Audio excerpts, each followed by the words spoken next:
Welcome to Undercurrents, our daily news show from Unheard's Washington Bureau. Today's guest is Sohrab Ahmari. Subscribe here, wherever you get your podcasts, and over at undercurrents.tv for the full premium experience of the show.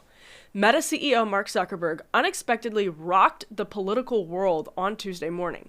In a 5-minute video posted to Facebook shortly before 7 a.m., Zuckerberg announced a major rollback of policies Meta had previously touted as essential safeguards for the user experience and, you'll remember this, for democracy as well. Here's the most important part of Zuck's video statement. We're going to get back to our roots and focus on reducing mistakes, simplifying our policies, and restoring free expression on our platforms.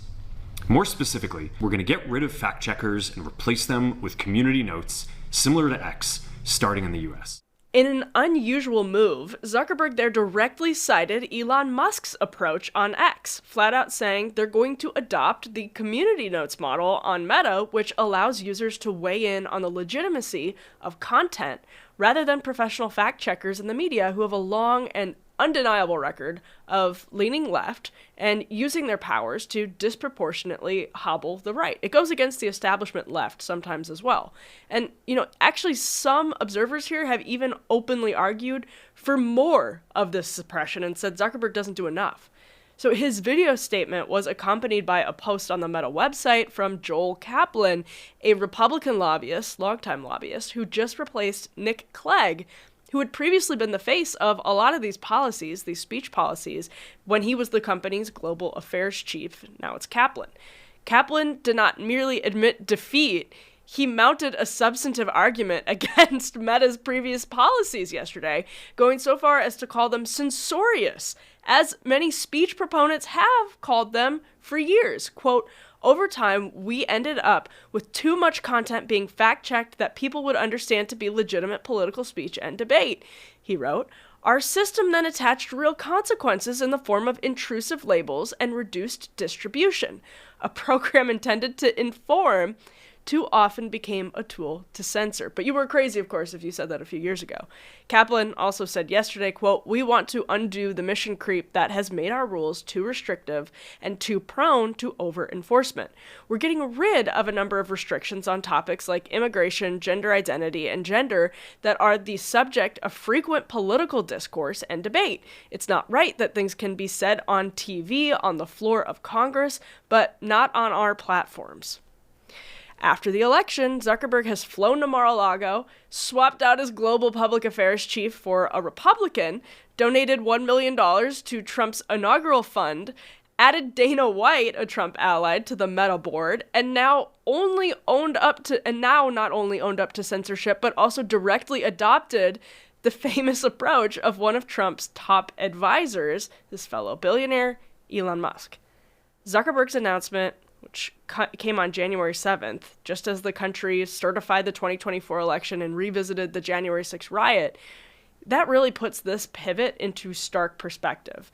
You'll remember, after January 6th, Meta was battered by Democrats and legacy media for not censoring enough, allegedly. And the company suspended Trump amidst this pressure from Instagram and Facebook for 2 years. Now, Mark Zuckerberg is wearing a gold chain and sounding like the exact same free speech proponents that his company spent the last several years punishing.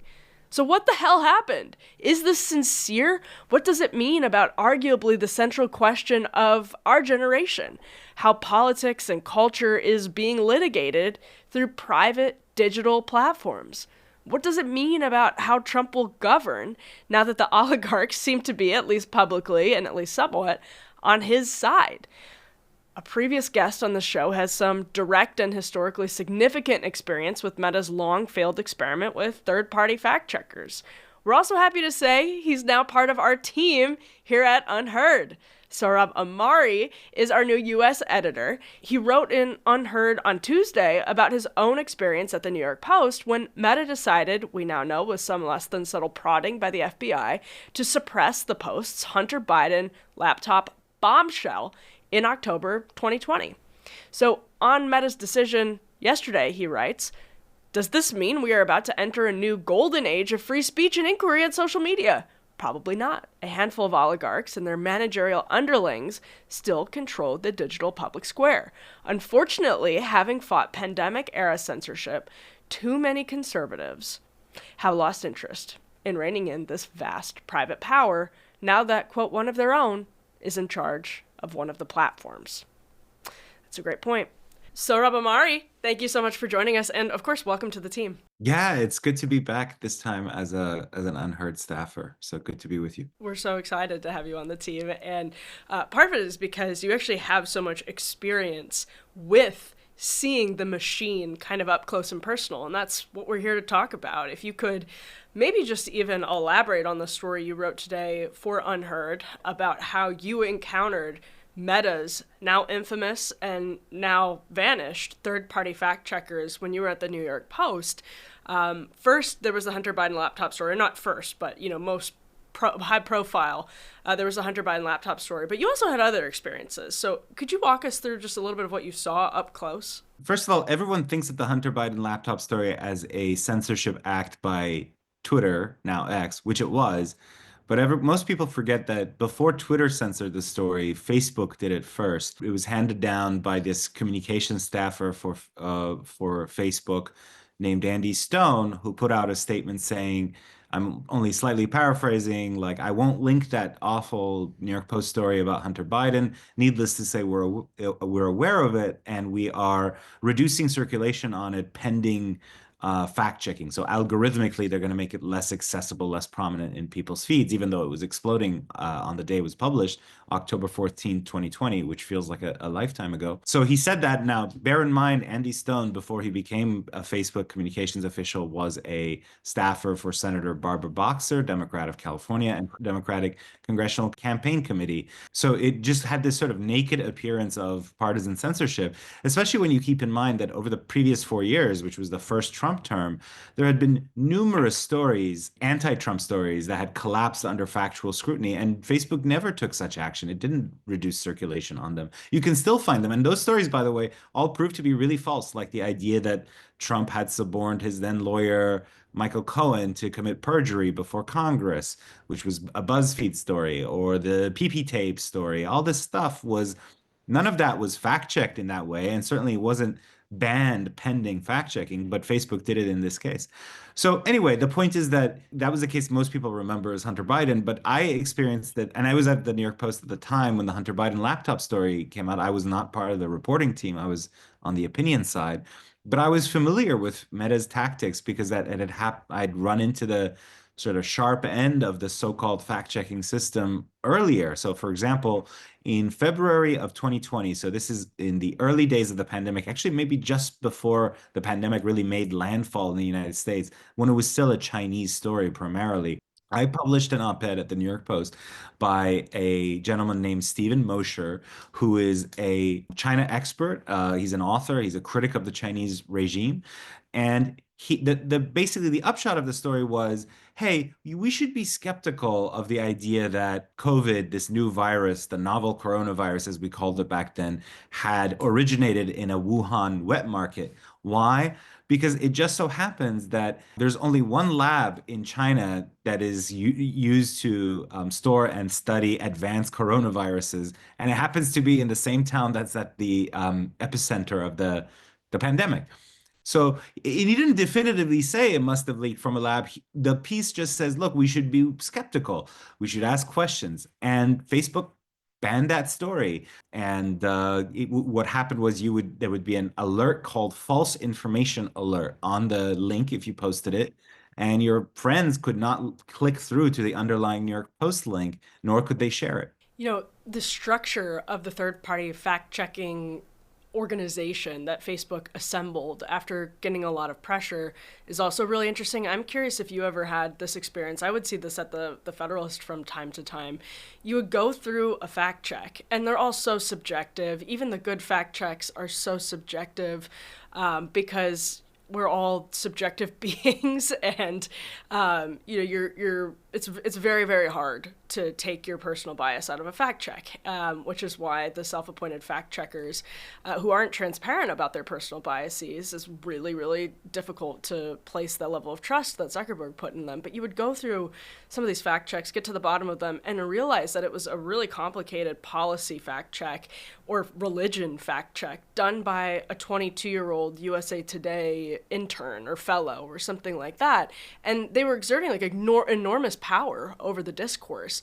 How did Facebook actually, like, what did the structure look like in your experience? How did this actually play out when the New York Post would publish a story or another publication would run a piece? Then what happened and what was the process like? Look, when you have a complaint about some tech company, it doesn't even have to be a social media company, and it's just this algorithmic automated monster that you're dealing with that doesn't have you can't talk to a person. That's how even an institution like the New York Post, initially, when you want to complain about something, and Unheard as well, I'm sure, you're often dealing with just like whom do you call there to say, hey, like what happened? It's all extremely arbitrary, extremely opaque. So we couldn't get to the bottom of it, and we just argued. To be clear, it wasn't me. It was more senior. I was the op editor. I think it was like the editor in chief who was dealing with them. But it was like, look, this is an opinion piece. He doesn't say that it escaped from a lab. Which, by the way, now like half of America's intelligence community thinks it did escape from a lab. But whatever. At the time, we didn't know. Mosher merely says that it could have, and it's a reasonable point of view, and he backs it up with facts. But you couldn't get through. And then only later did we learn, actually through reporting by someone else, Cheryl Atkinson, who found out there was a team that flagged this Stephen Mosher New York Post story, and they all had like either a conflict of interest or just said like plainly unreasonable things. So one of the people who called for the story to be censored was a woman named Danielle Anderson. She was a medicine professor at a medical school in Singapore, and she had done business with the Wuhan virology lab. In other words, she had conducted experiments there. She had essentially collaborators there. And she said, from my personal experience, they have, quote, really strict control and containment measures. But like that person has obviously a material conflict of interest. Scientists don't like to embarrass each other, just like any of us in other fields don't like to embarrass our own colleagues, right? So of course she would say that I really believe in their containment measures. And another one wrote, this story should be throttled or censored because, quote, any reasonable government, this is literally something that this person wrote, any reasonable government would strengthen safety and security procedures in high containment labs that will and should be working with the novel coronavirus to develop countermeasures and diagnostics. Well, like any reasonable government, yes, but this is the Chinese government. And this is a kind of an instance of circular reasoning, right? It's begging the question because the whole point of Mosher's argument was that China is not necessarily a reasonable government when it comes to this because they had a history, right? We remembered from the earlier SARS epidemic, which was mercifully much more contained and less damaging than the pandemic, the coronavirus pandemic, but that they covered that up. So if they covered that up, it's reasonable to ask whether or not they did take reasonable measures. So anyway, it's an incredibly opaque process. And even when you're dealing as an institution like Unheard or the New York Post, your relative bargaining power compared to this giant is lower, and they could just bully you. They can push you around. I should mention the denouement to the story, which is then in May 2021, President Biden ordered the intelligence community to look into the lab leak, and sure enough, some elements of the intelligence community concluded that the novel coronavirus did escape from a lab, did leak from a lab, and then at that point, Facebook reversed its policy on this because before that, it would ban all lab leak stories. Actually, I wanted to ask you about the intelligence community because Zuckerberg, in a conversation with Rogan, talked a bit about his experience with the FBI coming in to brief Meta shortly before the 2020 election, and he implied that they were sort of intentionally primed by the intelligence community, which later had these members. There were CIA email addresses used to organize the letter of the 51 former intelligence officials who said the laptop was likely Russian disinformation that had been published in the New York Post, which you are very familiar with. But what do we know about how these boards, as you say, the way Facebook organized its third-party fact-checking board, the company itself and the government may have been improperly perhaps not illegally. This was obviously tested a bit in the Supreme Court, but you improperly colluding to suppress journalism. Well, that one we know more of in terms of how it played out at Twitter because of the so-called Twitter files, which Elon released as soon as he took over Twitter, now X, where we there are like emails where some FBI agent at some field office says, "Hey, just want to flag this post.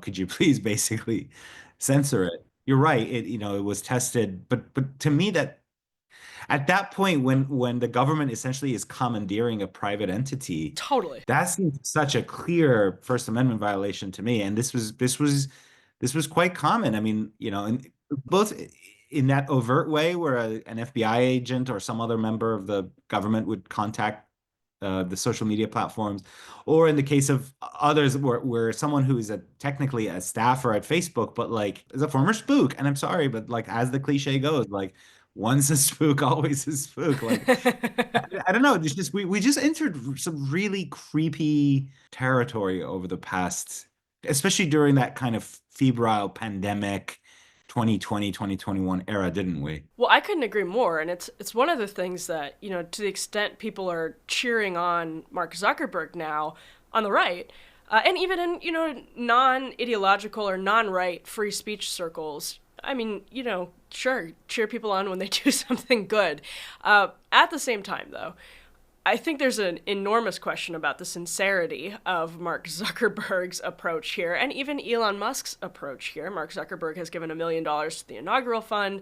One of the things that I'm struck by, Sohrab, is how this is January 7th, 2025, and on January 6th, 2021, we saw Facebook immediately reacting in a way that enraged the MAGA base, it enraged conservatives because of exactly what you're just talking about, a dark and sinister sense of entitlement and control, sort of Wilsonian control in Silicon Valley and here in DC. So how should people be reacting? Is Mark Zuckerberg's conversion back to free speech? He said in his video that he posted on Tuesday, "I founded Facebook to give people a voice." Uh, are we really going back to that? Is he sincere about it, or is he trying to manipulate Trump and the new administration and the MAGA base? Yeah, I guess I put me in the skeptical camp, and it's not really about Zuckerberg or Elon or any of them. What's really at issue here is that our public square is no longer you know, like the street corner, right? If you and I were to go to a Times Square and hold up a sign saying, COVID may have leaked from a lab. What a reasonable slogan too, by the way. Or Hunter Biden is corrupt. Like most people would just ignore that, and you would be considered a nutter. So, freedom of speech really lives or dies on these digital platforms, and the problem is that these platforms are controlled by a handful of oligarchs. And I think our attitude should be, doesn't matter what the oligarchs worldview is or what they say about free speech at any given point. The problem is that we don't have any bargaining power, any countervailing power against these really powerful entities. And it's at their whim. So like there's censorship that now happens under Elon, whether or not it's like him sometimes in the manner of a Renaissance prince, like just sort of silencing one account that's criticizing him, or whether it's the more kind of systematic model that prevailed under the Jack Dorsey regime. It doesn't matter. It's still our public square is under the control of oligarchs. And the sad thing is, as you and I were privately discussing yesterday, that during that kind of pandemic, 2020, January 6th era, lots of conservatives were willing to contemplate serious reforms to try to rein in the problem. Section 230 reform, we don't need to get into the details, but the bottom line is like, if you're a social media platform and you're going to act like a publisher, then you should bear the traditional liabilities of a normal publisher, right? So they are shielded in various ways, where if I libel someone on Unheard, God forbid, not just me, but Unheard itself can also be held liable for defamation. Whereas if I do it on Twitter or Facebook, because of this law called the 1996 Communication Decency Act, the platform is shielded from any lawsuit. Only I, the speaker or the poster, would get in trouble. Right, but they still want to function as the public square. Right? They have the benefit of a private organization. And yet they are acting more and more like publishers. Elon has his own worldview, which he promotes both through what he says and the accounts that he promotes, whatever. Some of them are really troubling, right? I think. Or Facebook, et cetera, et cetera. They're acting like publishers. And the idea that was on the table was, if you're going to do that, then you should be held liable just like a traditional publisher. Justice Clarence Thomas, in a sort of dicta, in a bit of dicta, and a side note in a case, said, maybe these platforms should be treated as common carriers, which is a very old common law doctrine. The idea is that toll roads, bridges, etc., couldn't unreasonably discriminate, or like your traditional phone company can't cut you off because of what you say on the phone. So that this principle should apply to social media. Anyway, all these kinds of things were on the table on the right. And then I have to say, once Elon took over and made some changes, and I praise him for some of them, but basically the deeper systemic reforms, just the Republicans just gave up. They forgot about it. And so we still have the same vulnerability to oligarchic censorship. We're just like, oh, well, now Zuckerberg wants to be nice. Oh, Elon believes this or that. Well, who cares? I just want a public square that's, not dominated by a few oligarchs. Well, you and I remember a few years ago, there was incredible interest and energy on the right in sort of reevaluating Robert Bork and the approach to antitrust. And you and I know people on the left. We've had a lot of great conversations with our friends like Matt Stoller, and we get it. We've had those conversations for several years now.